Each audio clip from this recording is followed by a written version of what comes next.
We've touched on these subjects a few times when it comes to evidence, proving a case, and one thing that really comes into consideration with the death penalty is proving guilt beyond a reasonable doubt. But in this term, it is choosing if somebody stays alive or if they are killed. It is a final choice. It is not something that, oops, we made a mistake, we can take it back once the person has been executed. There's no going back.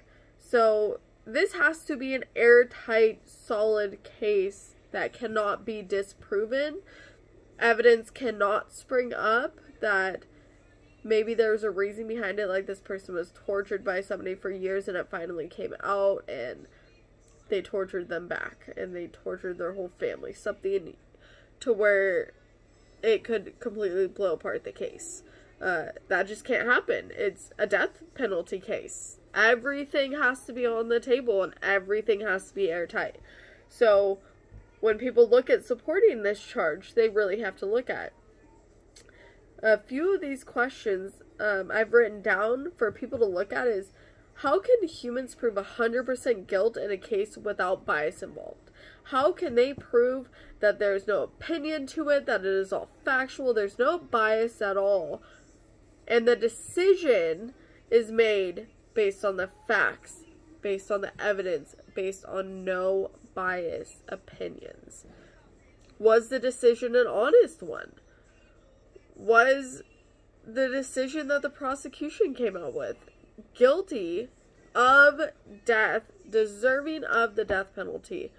Was it honest, or was it because they wanted to succeed at charging somebody with the death penalty? They wanted to get that person off the street because they just did not like them and they deserved it.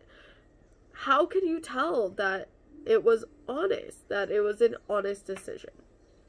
100% airtight. Was the jury swayed? Did anybody sneak and say anything to the jury even though they're not supposed to? Was one jury member very biased or have a very strong opinion on something that they brought into the case? Did something happen to sway that jury? Was a witness paid off? Was all of the evidence 100%? Was a professional witness somebody that was brought in to look at criminal evidence? Were they paid off? Were all these decisions made honestly? Was everything done by the book? Does everything add up in the case? Is everybody's story adding up? Is this person a really good actor? Is everything honest? That's something that we need to look at when it comes to due process, to the criminal justice system. And quite frankly, humans make mistakes. And it's really hard to tell. Sometimes people are very good at selling things. And you know what? It's somebody's life on the line.